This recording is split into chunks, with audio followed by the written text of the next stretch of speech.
जब से प्रधानमंत्री नरेंद्र मोदी भारत की सत्ता पर काबिज हुए हैं तब से लगातार सवाल मीडिया पर उठते रहे।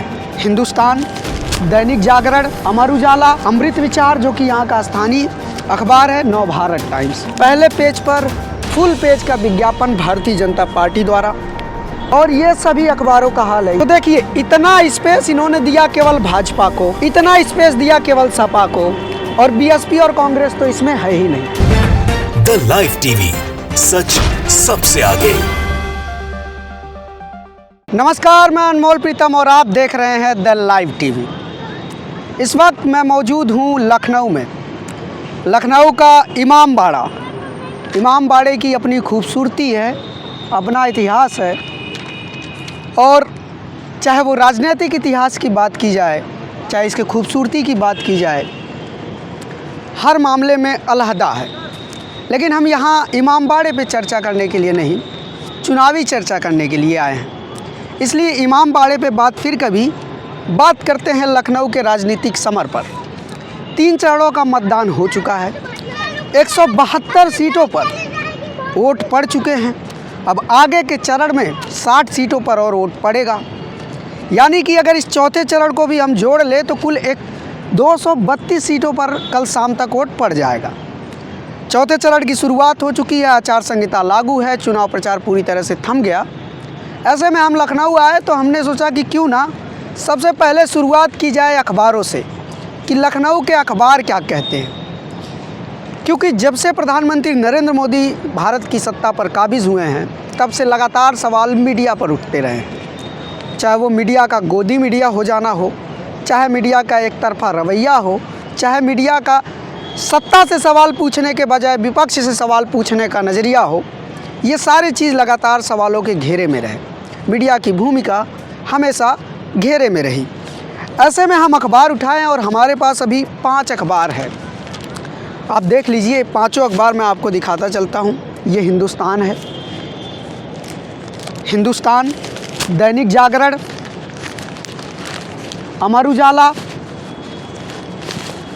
अमृत विचार जो कि यहाँ का स्थानीय अखबार है, नवभारत टाइम्स, यानी कि 4 राष्ट्रीय अखबार और 1 स्थानीय अखबार। अब इन 5 अखबारों की खूबी क्या है, एक एक करके आपको बताता हूँ। सबसे पहले आप हिंदुस्तान को लीजिए। ये हिंदुस्तान अखबार है, इसका पहला पेज देखिए। पहला पेज, पहले पेज पर फुल पेज का विज्ञापन भारतीय जनता पार्टी द्वारा, वादों की बौछार है, और नीचे प्रधानमंत्री मोदी, जेपी नड्डा, स्वतंत्र देव सिंह, योगी आदित्यनाथ, केशव प्रसाद मौर्य और दिनेश शर्मा हैं। अमित शाह की फ़ोटो नहीं है इस विज्ञापन में। लेकिन ये जो विज्ञापन आप देख रहे हैं पूरे पेज का, एक दिन पहले, और ये सभी अखबारों का हाल है, यही हाल दैनिक जागरण का भी है। अब देखिए, इसमें भी फुल पेज विज्ञापन। दैनिक जागरण के बाद आप अमर उजाला देखिए, अमर उजाला में भी फुल पेज का विज्ञापन, और इसके बाद आप देखिए अमृत विचार जो कि यहाँ का स्थानीय न्यूज़पेपर है, इसमें भी पूरे पेज का विज्ञापन। अब देखिए यहाँ पर नवभारत टाइम्स का, इसमें भी पूरे पेज का विज्ञापन।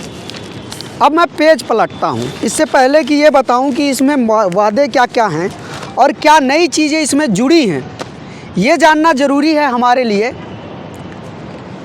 कि क्या ये विज्ञापन सिर्फ एक ही पार्टी का है या बाकी जो पार्टियाँ लड़ रही हैं, जैसे सपा है, बसपा है, कांग्रेस है, उनके भी विज्ञापन हैं। आप खोलिए अखबार, किसी भी अखबार में किसी और पार्टी का विज्ञापन नहीं है इस तरह का फुल पेज का विज्ञापन। ये सिर्फ भारतीय जनता पार्टी का विज्ञापन है। भारतीय जनता पार्टी ये विज्ञापन दे रही है तो आप इस बात का अंदाज़ा लगाइए कि कितने पैसे लगे होंगे। और विपक्ष की पार्टियां विज्ञापन नहीं दे पा रही हैं, तो फिर ऐसे में सवाल ये उठता है कि इस चुनाव को बराबरी का चुनाव कैसे माना जाए। एक पार्टी जिसके पास अतुकूत पैसा है वो फुल पेज का विज्ञापन दे रही है, बाकी की जो पार्टियां हैं उनके पास विज्ञापन देने के लिए पैसे नहीं हैं, तो उनका विज्ञापन भी नहीं है। अब देखिए मुद्दे क्या क्या हैं, ये जानना ज़रूरी है। मुद्दे लगभग 2017 जैसे रिपीट हो रहे हैं। आप देखिए सबसे ऊपर लिखा है आपके कीमती वोट से फिर यूपी में कमल खिलेगा, और ये हरे बैकग्राउंड पे लिखा गया है। इसके अलावा देखिए किसानों का मुद्दा सबसे पहले है कि किसानों को सिंचाई के लिए मुफ्त बिजली का लाभ मिलेगा। गन्ना किसानों को 14 दिनों में भुगतान होगा। ये बात तो 2017 में भी बोला गया था, लेकिन भुगतान हुआ कितना ये बात किसान बता चुके हैं आंदोलन में। इसके अलावा आप देखिए प्रतियोगी परीक्षाओं के लिए मुफ्त कोचिंग की व्यवस्था ये लोग करेंगे। नौकरी निकाल नहीं रहे हैं, वैकेंसी निकाल नहीं रहे हैं, लेकिन मुफ्त कोचिंग का व्यवस्था होगा इसमें। अब 2014 में 2 करोड़ युवाओं को रोज़गार देने की बात हुई थी। 2022 में 2 करोड़ युवाओं को मुफ्त टैबलेट और स्मार्टफोन देने की बात कर रहे हैं। ये हर परिवार में कम से कम एक व्यक्ति को रोज़गार और स्वरोजगार देने की बात कर रहे हैं। और जो सबसे बड़ी बात है इसमें, ये कह रहे हैं कि सभी सरकारी पदों को भरा जाएगा।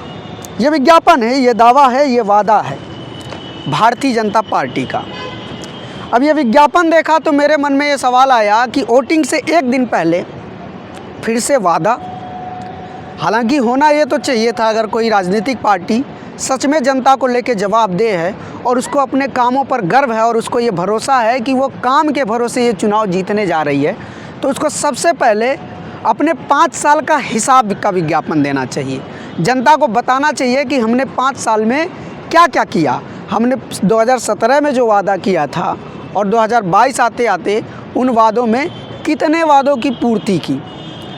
इस समय जो पूरे उत्तर प्रदेश में किसानों के लिए सबसे बड़ा मुद्दा बना है छुट्टा पशु, आवारा पशु, सांड, उस पर इस विज्ञापन में कोई चर्चा नहीं है।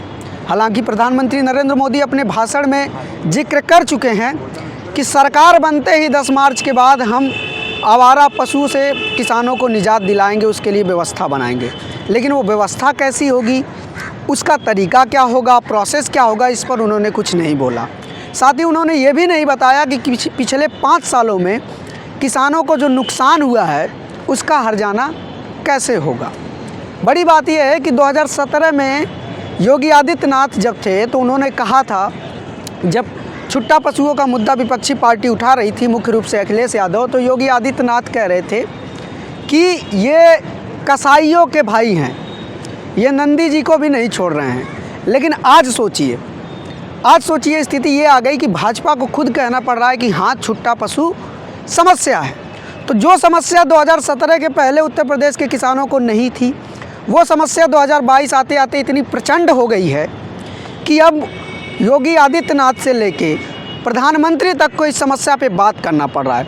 लेकिन इस समस्या का कारण कौन है, इस समस्या के लिए जिम्मेदार वो कौन सी नीतियाँ हैं?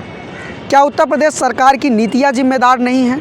बूचड़ खाने बंद करना हो, गौशाले खुलवाने की नीतियाँ हो, हर नीति फेल हुई, जिसकी वजह से आवारा पशु की संख्या बढ़ी है और जिसकी वजह से किसानों को जहाँ खाद पानी और बीज पे सिर्फ लागत लगानी पड़ती थी, अब उन्हें कटीले तारों पर लागत लगानी पड़ती है, जिसकी कीमत उसकी ऑडिट हो तो बहुत ज़्यादा है और शायद उस बात का भुगतान सरकार ना कर पाए। तो जिस समस्या से निजात दिलाने के लिए प्रधानमंत्री नरेंद्र मोदी अपने भाषण में जिक्र कर रहे हैं, उस समस्या का बड़ा कारण और उस समस्या के लिए जिम्मेदार भी तो योगी सरकार ही है। ये बात भी वो जनता को बताएं। खैर, इससे आगे बढ़ते हैं, अब बात करते हैं खबर की। ये तो हो गई विज्ञापन वाली बात। अब 2 बड़े अखबार मैं उठाता हूँ। एक है मेरे हाथ में दैनिक जागरण, एक है हिंदुस्तान। दैनिक जागरण अखबार आपको याद होगा कि लखीमपुर खीरी का जब हिंसा हुआ था तो इसी अखबार ने किसानों को उपद्रवी लिखा था। ये वही अखबार है। हिंदुस्तान के बारे में भी आप जानते हैं, लेकिन खबरों से चर्चा करते हैं। ये तो हो गया प्योर विज्ञापन कि मतलब ये पैसे देकर ये विज्ञापन छापा गया है, पार्टी ने पैसे दिए। अब खबर देखते हैं।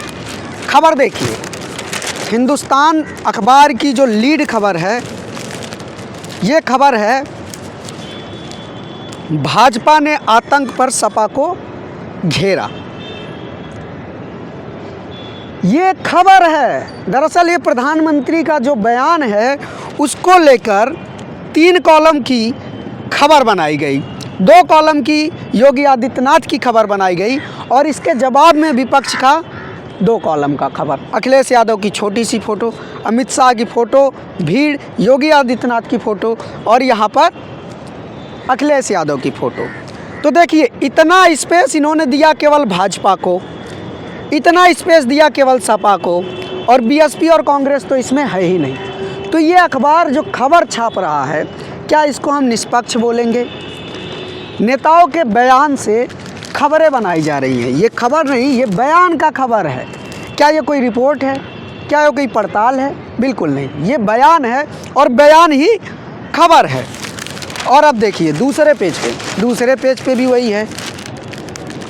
इसमें अमित शाह के बयान को खबर बना दिया इतनी बड़ी। अमित शाह ने कहा कि पहले 3 चरणों में सपा बसपा का सुपड़ा साफ हो गया, ये इसमें खबर है। तो ये खेल भी समझने की ज़रूरत है कि एक तो पहले फुल पेज में विज्ञापन है, बाद में बयान ही खबर है। खबर के नाम पर सिर्फ बीजेपी के नेताओं के बयान हैं, वो भी संतुलित नहीं। चलिए, आप नेताओं के बयान को खबर बना रहे हैं तो संतुलित बनाइए, क्योंकि 2, 3, 4 पार्टियां इस मैदान में हैं और चारों पार्टियों के बयान को आपको बराबर हिस्सा देना चाहिए। लेकिन बीजेपी को ज़्यादा हिस्सा देना क्या दिखाता है? अब बात करते हैं दैनिक जागरण की। ये दैनिक जागरण है, इसकी भी पहली लीड खबर देख लेते हैं हम लोग। दूसरे पेज पर भी विज्ञापन न्यूज़ 18 का, अमित शाह के इंटरव्यू का विज्ञापन है ये फुल पेज का। और सॉरी, थोड़ा सा हवा चल रहा है। अब दैनिक जागरण ने जो खबर लीड ली है, ये भी देखिए, ये खबर देखिए। खबर क्या है? जो चाचा का नहीं वो आपका कैसे होगा। ये क्या है? ये भी योगी आदित्यनाथ का बयान है। योगी आदित्यनाथ के बयान को पहली खबर, लीड खबर बता रहा है दैनिक जागरण। बगल में प्रियंका गांधी का छोटा सा 1 कॉलम का खबर, और ये 1 कॉलम का केजरीवाल का। अखिलेश यादव, मायावती सब गायब हैं, योगी आदित्यनाथ हैं फ्रंट पेज पर। इसमें भी बयान खबर है। तो अब ये खेल समझिए आप लोग। चुनाव सर पे है, कल वोटिंग है, लेकिन अखबार पूरी तरह से कार्यकर्ता की तरह बिहेव कर रहा है। विपक्ष के नेताओं को छोटा सा जगह दिया जाना, सत्ता पक्ष के नेताओं को बड़ा सा जगह देना और उनके बयान को ही खबर की तरह पेश कर देना, ये कहीं ना कहीं पाठकों को, दर्शकों के साथ धोखा है। जो लोग भी इस अखबार को पढ़ते हैं, वो इस अखबार में क्या पढ़ रहे हैं? भाषण। अखबार से उम्मीद की जाती है कि वो भाषण, छापे, आरोप प्रत्यारोप चलते रहते हैं, लेकिन उसकी प्रमुखता खबर होनी चाहिए, उसके अपने पत्रकारों की खबर होनी चाहिए, उसके अपने रिपोर्टरों की खबर होनी चाहिए। लेकिन यहाँ तो पूरे सारे अखबार एक विशेष दल के रंग में रंगे हुए हैं। बयान खबर है, विज्ञापन खबर है। और एक चीज़ और गौर करने वाली है, वो ये है कि पहले पेज पे तो विज्ञापन है ही, दूसरे पेज पे भी सिर्फ भाजपा का विज्ञापन है। वो भी ये देखिए, ये दूसरे पेज पे भी इसी तरह से सभी अखबार में इस तरह का छोटा विज्ञापन है। तो ये अखबारों की पड़ताल थी, और अखबार किस तरह से वोटर्स के दिमाग के साथ खेल रहा है, ये भी समझने की ज़रूरत है। अखबारों की समीक्षा इसलिए भी ज़रूरी है क्योंकि इस दौर में सत्ताधारी दल के 2 कार्यकर्ता आपके घर में काम कर रहे हैं, एक टीवी और एक अखबार। टीवी और अखबार पूरी तरह से कार्यकर्ता हो गए हैं। ये अखबार की तरह नहीं, पार्टी के कार्यकर्ता की तरह काम कर रहे हैं, इसलिए इनकी समीक्षा ज़रूरी है। लखनऊ में क्या खबर है, अखबार किस तरह से खबरों को परोस रहा है, ये दिखाना ज़रूरी था। जो हाल नोएडा मीडिया का है, वही हाल लखनऊ मीडिया का भी है। इसलिए वोटरों को सतर्क रहने की ज़रूरत है और इन अखबारों से पूछना चाहिए कि जब तुम विज्ञापन छाप रहे हो पैसे लेकर, तो अगले पेज पर ये भी छापो कि ये जो दावे सरकार कर रही है और जो दावे 2017 में की थी, उनमें कितनों की पूर्ति हुई, कितने वादे पूरे हुए, कौन कौन से मुद्दे जनता के हल हुए और कौन कौन सी इन सरकार की गलत नीतियों की वजह से कौन कौन सी नई समस्याएं उत्तर प्रदेश की जनता को झेलनी पड़ी, जिसमें सांड का मुद्दा अहम है। लेकिन इन सब मुद्दों पे चर्चा नहीं है। भाजपा नेताओं के बयान ही खबर है, विज्ञापन ही खबर है। पाठक दर्शक देखते रहें, लेकिन एक जागरूक पाठक और एक जागरूक दर्शक होने के नाते आपको इन अखबारों की चालाकियों को समझना होगा, टीवी की चालाकियों को समझना होगा। कल वोटिंग है, कल जनता फैसला कर देगी कि सरकार किसकी बनेगी। तब तक के लिए आप देखते रहिए the live TV. Camera person Sanjeet के साथ मैं Anmol Pritam, Imambara, Lucknow, UP. The live TV, सच सबसे आगे।